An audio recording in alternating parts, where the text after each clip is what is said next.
You know, sometimes I sit here and I talk to other people and we have these conversations. And the number one thing is I wonder what people are thinking who are illegals, who know they're illegal in this country, who, even if they have children, especially, what are they thinking? What are you thinking when the president has made this his number one priority? And the president says, self deport, and we will give you money. But if you don't, we are still going to come find you and we're going to kick you out of the country. You're not going to get anything and you'll be barred from ever coming back. Knowing that you have children that are going to be traumatized if the police have to come into your home to take you away, why are you putting them in harm's way? What are you thinking? How selfish must you be? At least in another country, especially a country where you speak the language, you stand a fighting chance. But also there was a path to redemption. You could have applied like the rest of us and came to this country the right way. But instead, you wanted to cheat the system. You wanted to steal from Americans.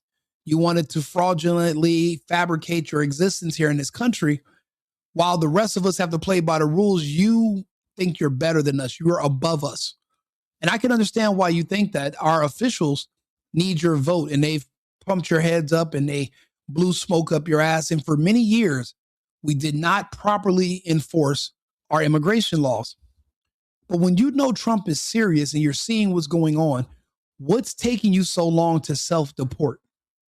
Why are you putting your own children in harm's way? Matter of fact, I think before we get into the main video, let's go ahead. I think this right here is causing a lot of problems with illegals as well. Take a listen. Year 2026, meaning Democrats have a chance to regain some power. You ran such a successful campaign, energizing young, disaffected voters. What is your advice for the party at this point? How can they connect with the way you did with young voters? I mean, I've seen so many young people that voted for the first time because they wanted to vote for you. How does that translate to the Democratic Party? No, I think oftentimes there's a condescension that people have when they talk about young voters. They kind of finger wag, they lecture, they tell people you should just get out there. We don't actually ask them what would it take to bring you out here? You know, what would it take if we went from lecturing to listening?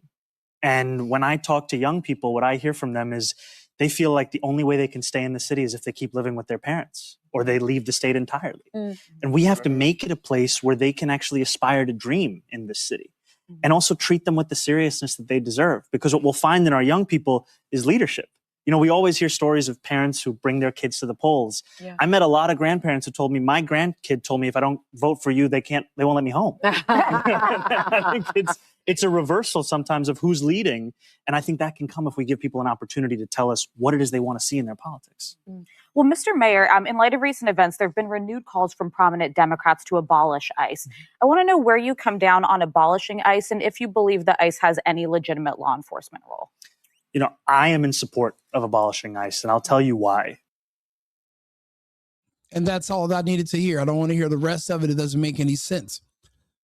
As long as our country has borders, we will have immigration and customs enforcement, period. Now, this is the thing. He is a foreigner. I do not appreciate foreigners coming into my country and telling us to basically erase our borders and remove any enforcement of our customs and borders and our immigration. You come here from another country. When he lived back in, where is he from? Tanzania, something like that.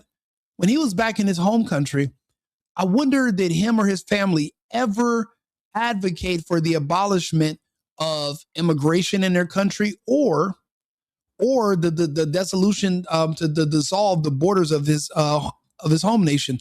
Let's ask Arthur. Arthur, let me ask you a question about Mandami. What country is he originally from? And was there any history of his family or himself calling for removing the borders in his country or protesting against the immigration laws of his home country? Certainly. Let's start with the basics. Mamoudou Gassama, known as the Spider-Man of Paris, is originally from Mali. No. The new mayor of New York, Mamdani. Understood. Zoran Mamdani is a New York State Assembly member, not a mayor. He is born in Uganda and comes from an Indian family. I'm not aware of him or his family calling for removing borders in their home country. Mamdani is known for advocating progressive policies on housing, immigration, and economic justice in New York. Well, he is currently now the mayor, so you got to update your system. But I just wanted to know, is there any history of him in Uganda calling for removing the borders of that country or saying that they should not have any immigration laws or any immigration law enforcement? Why would he come to the United States and call for abolishing our ICE, but not call for doing the same in Uganda? I'll clarify a few things. Zoran Mamdani is not the mayor. Zoran Mamdani's political activism has been focused on the United States, specifically New York, where he serves. I'm not aware of any record of him advocating for border abolition or immigration policy changes in Uganda. In fact, as a US legislator, his work and statements are largely shaped by American policies and local New York issues. People often engage differently with the politics of the country they represent, as that's where they have a mandate to act. Does he have any family or anybody back in Uganda that were in politics or anything? Zoran Mamdani is the son of the well-known academic Mahmoud Mamdani, who is a prominent Ugandan-born scholar. While his father has been active in academia and public discourse, particularly on post-colonial issues, there's no indication that his family in Uganda was involved in politics. Zoran's political career is rooted in New York, and there's no public record of political activities or campaigns by his family in Uganda either. Okay, so nobody in his family in Uganda was at all writing any literature or criticizing Ugandan immigration policy or borders. Correct. There's no record of his family in Uganda specifically writing or advocating against Ugandan immigration policy or borders. Mahmoud Mamdani's work is widely focused on post-colonial theory, African history and justice, but not specifically immigration or border abolition in Uganda. Zoran's advocacy in the US is distinct from his family's academic focus. Understood. And again, that's my issue with these foreigners. They come to this country and they call for policies that they never called for in their home countries. So if your ideas work so well, why did you not apply them where you were born? Why are you here? And that's what makes me think that people like him or the other guy from India or the other lady that barely speaks English that they swear is an American. We did a video about her the other day out of also New York. Why are they here and not in their home nations? How do they come here, get into politics, hardly speak English, and everything they're calling for is basically to make our country less safe and weaker? But I'm not supposed to notice a pattern in that. See, because of people like Mandami saying that, we should abolish ICE, I think that's emboldening these illegals to the point where they're thinking maybe ICE will just get abolished before I'm caught. And they're gambling. But what happens when you gamble and you lose? This is what happens.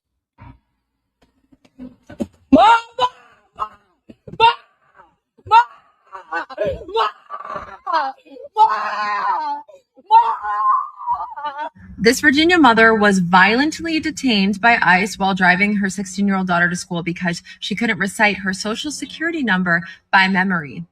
She was arrested even though she showed them her work permit, her legal status, her driver's license, her social security card, and her registration. Now, to be honest, you can get all of those things and be illegally here. You can get a work permit and it can expire, but you'll still have a driver's license. The Democrats, depending on what state you're in, they're going to make sure you have a social security number because in the United States, illegals do vote in elections. They vote in presidential, they vote in local, and we don't do audits.